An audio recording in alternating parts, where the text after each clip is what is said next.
Hi guys! Welcome back to my channel. Again, my name is Jab. Kumusta po kayong lahat?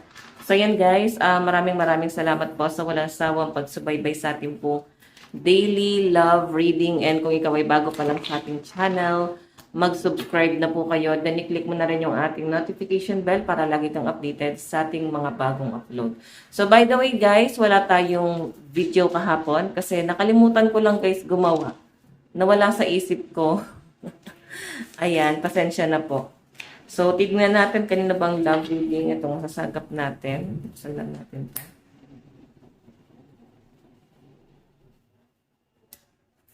Okay. Kanina bang love reading itong masasagap natin ngayon? Ayusin ko lang ito guys. Okay. Kanina bang love reading?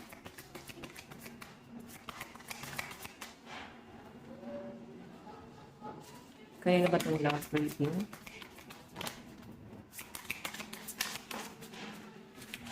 Meron tayong Leap of Faith. 8 of Roses. Leap of Faith. So, sa pinapakita sa akin dito guys, nandun sa point na nire-respeto nyo yung isa't isa, no? Takot kayong magalit ang isa't isa. Takot kayo na parang maliit na bagay, parang pagtatalunan. So, siguro, ano pa rin siya guys, no? Part pa rin siya ng respect mo dun sa person mo. And ganun din yung person mo.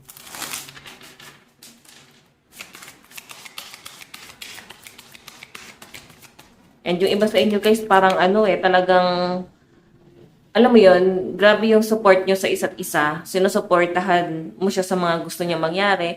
And parang ganun ka rin naman sa kanya.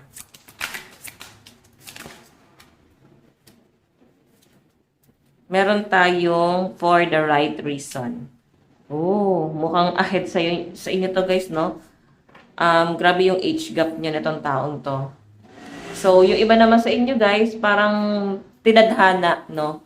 Like, kilala mo na siya nung bata ka, then parang nagtagpo na naman kayo sa kasalukuyan. So, para siya guys, hindi mo na-expect talaga, parang destiny yung nangyari sa inyo ng person mo, no? For the right reason. Parang destiny yung pagkakilala mo or pagkakilala nyo na itong taong to. Tignan natin kung na po itong love reading.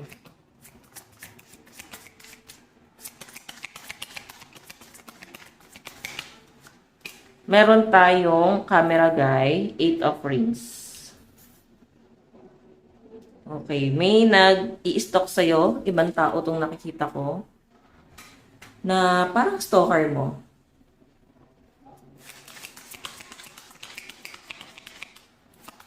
Natin.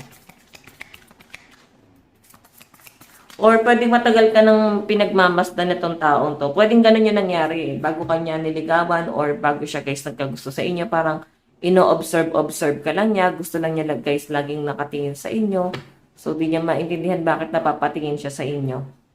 Okay? So, yan yung pinapakita sa akin dito. Then parang may pagkatorpe pa, no? Parang nahiya pang umamin na parang gusto kita eh, matagal kitang gusto talaga noon, matagal kitang crush noon, pero walang pagkakataon, parang ganon, na magkakilala.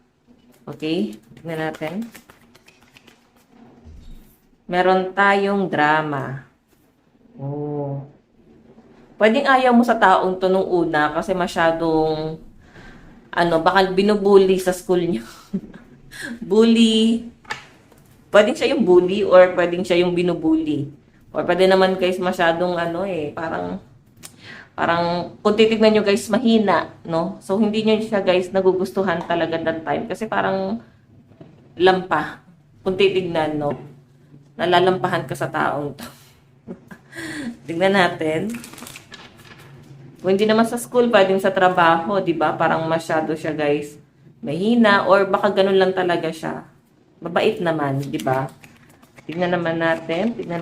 Additional message. Kanina po itong love reading.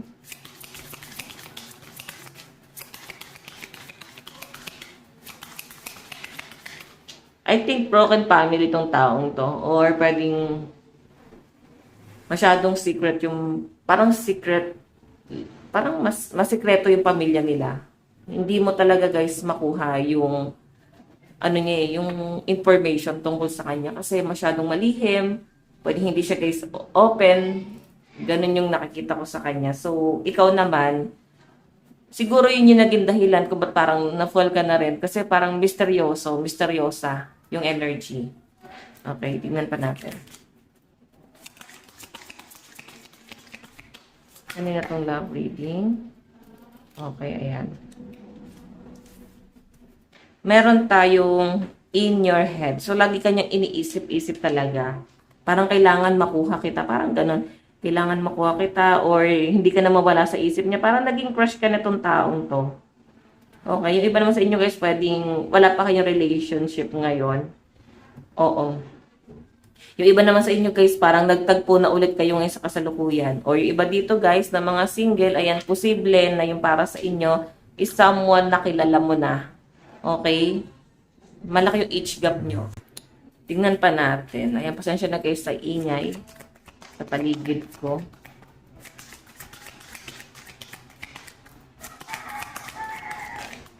Oops, wait lang po. Oh, grabe, Devil yan. May ibang involved dito, guys. Sa side niya, galit, no? Parang hindi tanggap itong relasyon na meron kayo. So, feeling ko, may nauna siyang karelasyon. Pwedeng ex niya, pwedeng mother niya, na parang humahad lang dito sa relasyon na to. Ayan, no? Ayaw niya talaga yung relationship nyo. Sobrang against talaga sa inyo to. Tong taong to. So, may paiyak-iyak pa, guys. Ayan, no? Ayan. Pwedeng ibang tao talaga yung nagiging dahilan kung bakit nasisira kayo ngayon. Pwedeng umamin na siya. Pwedeng, ayan, nasa talking stage na kayo. Then, actually, baka nalaman na tong taong to. Kaya siya nagagalit, no? Tingnan natin.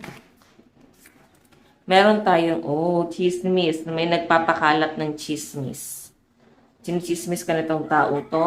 Pwedeng sinasabi na, huwag na yan. Pwedeng kalat ka rin yan. Alam mo yun, grabe yung paninirang ginagawa sa inyo na itong taong to. So, pwede rin naman guys na ex to ng person mo na sumisira ngayon sa inyo. Or pwedeng pinopost ka sa social media. Grabe yung paninirang ginagawa niya guys. Siguro hindi pumapayag itong taong to na magkaroon ng ikaw. Kasi pwedeng naghahabol siya dun sa person mo eh. Naghahabol siya din sa taong may gusto sa inyo.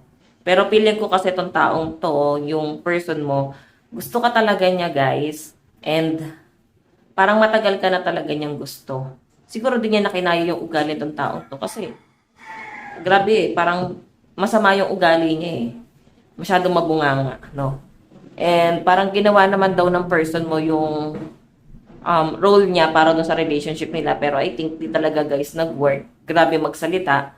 Sobrang sakit magsalita. Baka naging third party nyo kung naging karelasyon mo to. Okay? Then parang hindi talaga siya guys pumapayag, no? Gusto niyang mabawi yung person mo. Pwede niyang hanggang ngayon naninira pa rin siya eh. Tingnan natin kanina ba itong love reading. Ayan, grabe no, may kontrabida sa relasyon nyo. Kanina itong love reading.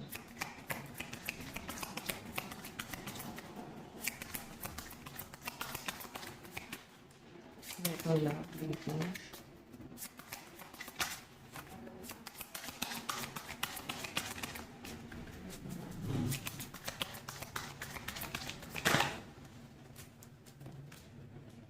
Knight of Roses.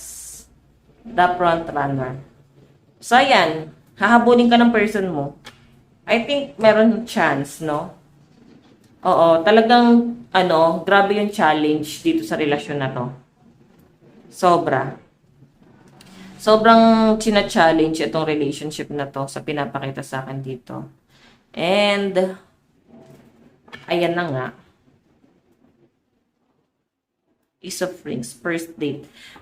Gusto niya guys magkaroon kayo ng bonding. Gusto kanyang i-date. Gusto kanyang ilabas. Oh, may proposal.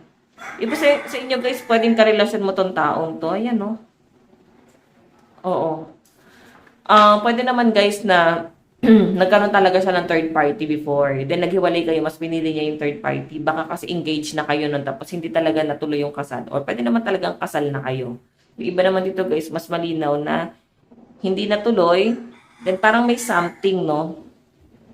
So parang naninibago kayo, bakit biglang ganun yung nangyari? Or pwede na sa talking stage, bigla kang ginost na tong taong to, tapos mababalitaan mo, may ibang involved na. Then bumabalik sa'yo ngayon yung person na to.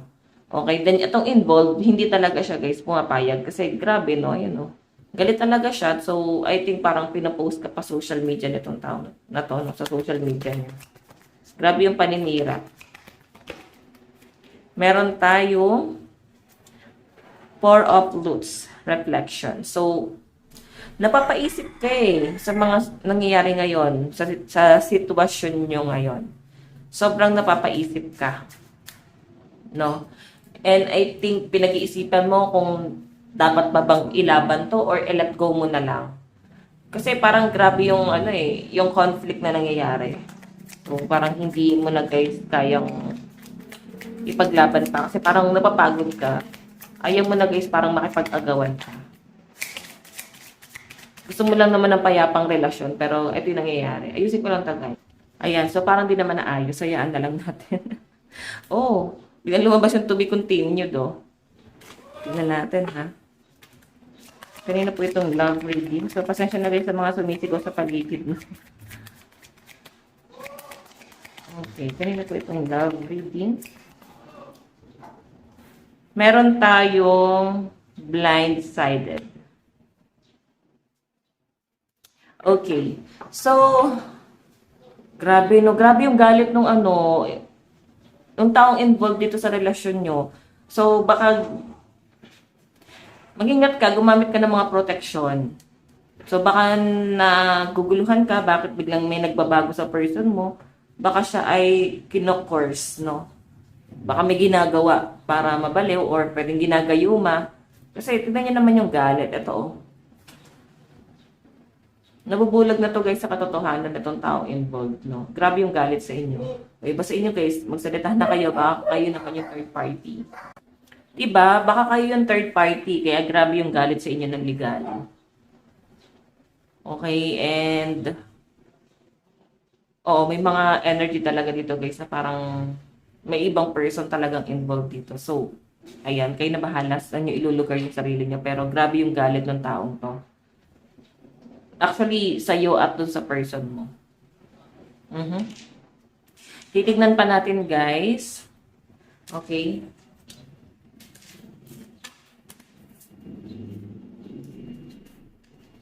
So, by the way, guys, maraming salamat pala sa mga bumati ng happy birthday sa akin. Sobra ko kayo, guys, na-appreciate. Sobrang thank you talaga, guys. Ay, wala na akong time talaga na itong mga nakaraan. Oo. Daming ganap. Okay, so tignan natin. By the way, balik tayo sa topic. Ano yung nararamdaman sa'yo ng person mo ngayon? Nararamdaman ni person mo sa'yo ngayon. Meron tayong the rose ceremony. Babaero tong person mo babaero at lalaki, ano. Kaya hindi mo masisisi yung taong involved kung bakit siya nagagalit sa person mo. No? Tapos parang bumabalik sa itong person mo. May nagagalit, parang siguro biglang iniwan sa ere ng person mo. So, ganon yung nakikita ko dyan. Yung nararamdaman sa'yo ng person mo, I think isa ka sa mga option niya. And mahal ka naman niya, pero sabihin na natin guys, vision niya talaga to. Okay? Tignan naman natin ano naman yung ayan, nabaligtad natin. Ano naman yung tingin sa'yo ng person mo. Meron tayo the Meathead, Knight of Mirrors. So, pinapakita sa akin dito guys, may paninindigan tong taong to. So, ingat ka rin, medyo may pagka-sinungaling yung energy na sasagap ko sa kanya. Though, ipaparamdam niya talaga sa inyong mahal ka. Di ako nasabing sinungaling. Parang may pagka-manipulative. Kaya hindi mo rin masisisi yung involved kung bakit galit, no? Pwede kasing pinangakuan, tapos hindi naman tinupad, no? Umasa. And ikaw, may ipit ka rito, guys. May ipit ka rito sa sitwasyon nila. Okay, ano naman yung magiging plano ni person? Meron tayong the optimist. Ang dami niya talaga laging hawak, no? So, I think ikaw yung magpapabago sa kanya, no? Kasi parang nandun yung pagtitiis na ginagawa mo. Okay? Magbabago na lang talaga tong tao to pagka may nawala na sa buhay niya or grabe yung karma. Okay? Ano naman yung outcome sa side ni person? Meron tayong, sorry, I'm the worst. I pack up. So, ayun yung outcome. Kakasabi ko lang, guys. Maninimbang na yan, no? Darating ang araw na magbabago tong taong to. Hindi naman permanenteng ganyan talaga siya. Pero, yun na nga, sabi ko kanina, meron na siyang babaguhin sa sarili niya. Okay? Ayan o, hihingi siya ng tawad sa inyo kung isa ka talaga sa mga taong nasaktan niya. Lalapit siya sa inyo, hihingi siya ng tawad kasi na-realize niya na yung mga pagkakamali niya. Naninimbang na siya eh. So, siguro masyadong immature itong taong to at wala siyang pakialam sa mga taong nasaktan niya. Wala siyang pakialam kung may mga tao bang nagmahal sa kanya or wala. Okay? So, tignan natin. Pero lalapit sa inyo to guys at hihingi ng tawad sa mga nangyayari. Zodiac sign, meron tayong Leo, Aries, Taurus, Gemini, Cancer, and Virgo. Meron tayong Libra, Sagittarius, Capricorn, Pisces, Taurus, and Leo. Capricorn, Pisces, Libra, Aquarius, Gemini, and Taurus. Sa side mo naman, ano yung nararamdaman mo sa person mo? Yan, angat lang natin to kasi medyo madilim. Ano yung nararamdaman mo sa person mo?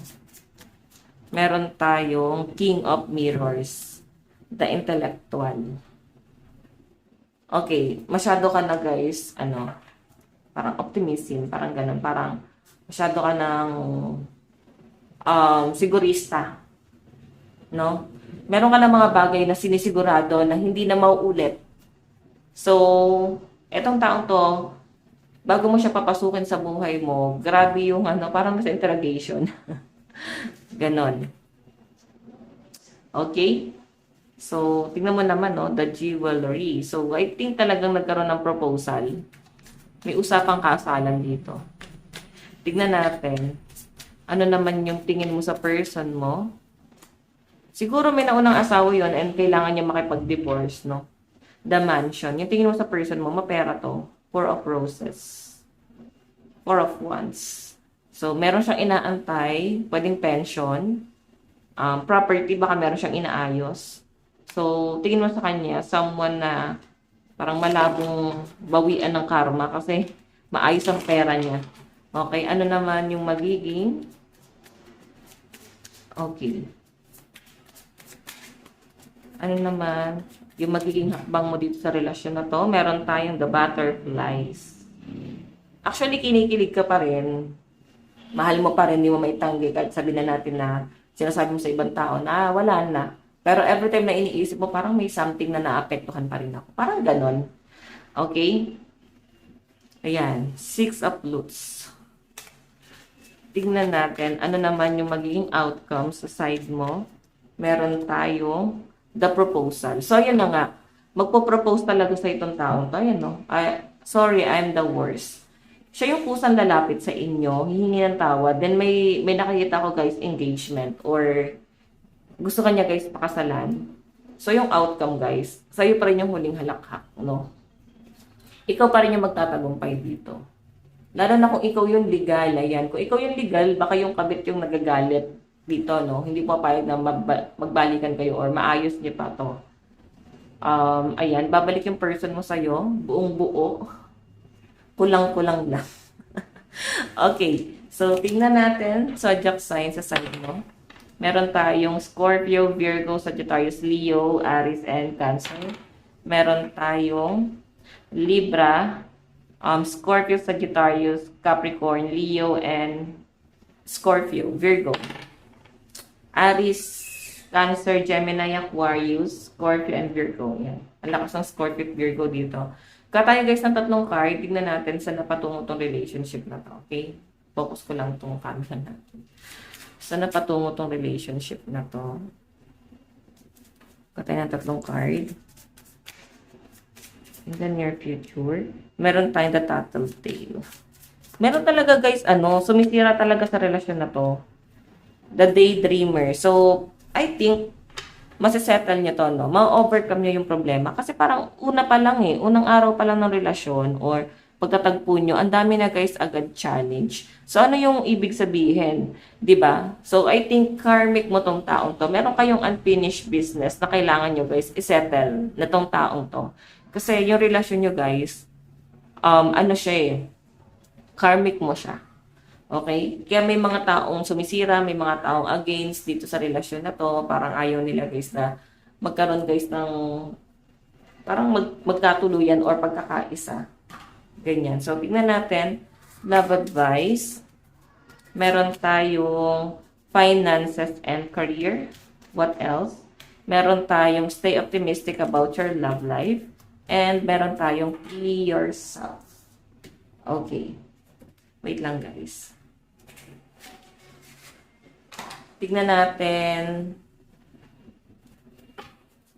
Message ni person sa'yo. Ang bango guys ng kandila. Ayan, baka naka-curious kayo. Ayan, binili ko siya sa bench. Ayan, binili ko sa bench. And ito yung ano niya, Better Made. Ayun yung scent niya. Honeysuckle and peach handmade soy wax candle. Ang bango niya, guys. Nakaka-relax siya sa bahay. Parang nakakayaman. Nakakayaman. Okay, by the way, tignan natin. Message ni person. Meron tayong I wish things could be different. I replay our conversation over and over. What else? Meron tayong so many things remind me of you. So, yun guys, ito lang po ang inyong daily love reading again bukas ulit. God bless and love you all. Bye-bye po.